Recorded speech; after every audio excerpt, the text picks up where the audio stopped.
So there's been a lot of rumors coming out this past week revolving around big games coming from Capcom and some new PlayStation hardware that has been leaked through reports and even conclusive videos and images. I'll be diving into both of these topics in this video and giving my thoughts on each of them. Before I start, just a reminder, make sure to subscribe and hit the like button down below if you enjoyed the video. Now let's get right into it. The first rumor comes from Dusk Golem, who is an insider who has pretty good sources over there at Capcom based on his previous leaks. Right here, you can see a screenshot from his Discord where he responds to someone asking if we should expect Resident Evil 9 next year, saying 2025, I'll say that much, though it will probably be announced next year. I won't answer any further RE stuff, but I'll just throw that bone out there. Some of you guys may know this, but just want to point out that Dusk Golem has said multiple times that he is retiring from the rumor game because his leaks hurt devs and ruins a lot of their plans. But it looks like he just can't help himself here. Now if you think about it, this rumor does make sense. Resident Evil Village came out back in 2021, and if RE9 was to come out in 2025, there would be a gap of 4 years, which is a pretty common dev cycle for a AAA game. But that's not it.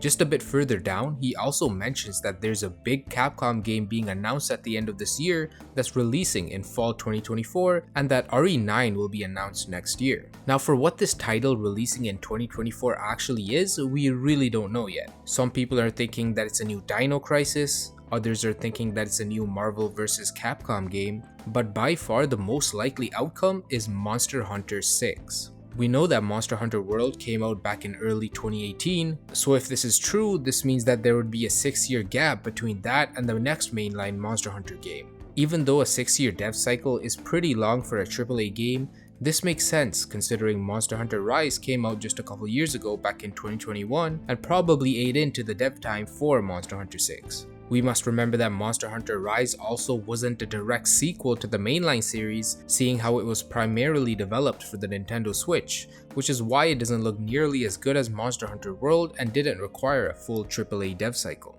Now if it is Monster Hunter 6, I personally would be very happy. Monster Hunter World was my first introduction to the series, and it is honestly one of my favorite games from last generation. As of March 2023, Monster Hunter World has sold 22.5 million units, which is absolutely excellent, and I look forward to seeing how Capcom follows it up. Now of course, this isn't confirmed, but even if it isn't Monster Hunter 6, seeing how Capcom has been on an absolute roll so far this generation, I'd be down for anything from them. Moving on, there has been big leaks surrounding PlayStation hardware with the PS5 Pro and Project Q, which is PlayStation's new remote play handheld. Starting with the Pro, we've had a new report coming from Tom Henderson where he reveals that the new console is codenamed Project Trinity and is targeting a November 2024 release date. I think a lot of you guys are most interested in this part of the article here, where it states, the PS5 Pro will be targeting improved and consistent FPS at 4K resolution, a new performance mode for 8K resolution, and accelerated ray tracing.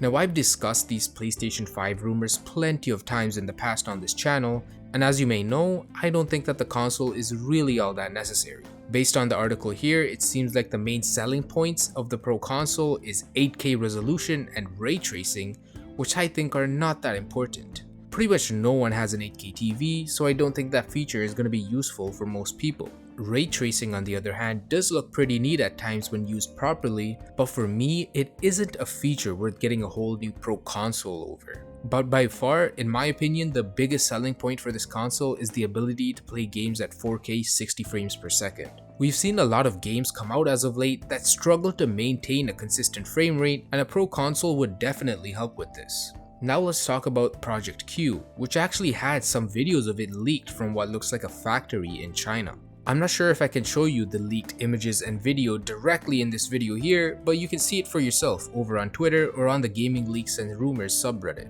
Based on what we see here in this leak, the handheld is pretty much exactly what it looks like. A tablet merged with a PS5 controller with haptic feedback and adaptive triggers. The screen itself is much bigger than I thought it would be, and it looks to be an LCD screen instead of an OLED. From the video, it seems like the tablet is running a modified version of Android, which may mean that there may be potential for modding and possibly even getting other apps such as GeForce Now or xCloud to run on the device. We also know that through documents Microsoft revealed to the FTC, the device is set to come in at under $300, which honestly seems a bit too much if the device is only used for remote play. This is of course assuming that the device is $300. Maybe something like $200 or $250 might be more acceptable. However, if you are able to mod it and add different things to it, I can see the device being much more worthy of the $300 price tag. That's about it for this video. Make sure to like and subscribe if you enjoyed it. Comment down below your thoughts on these rumors and whether or not you're excited for them. Thanks for watching, and as always, have a good one.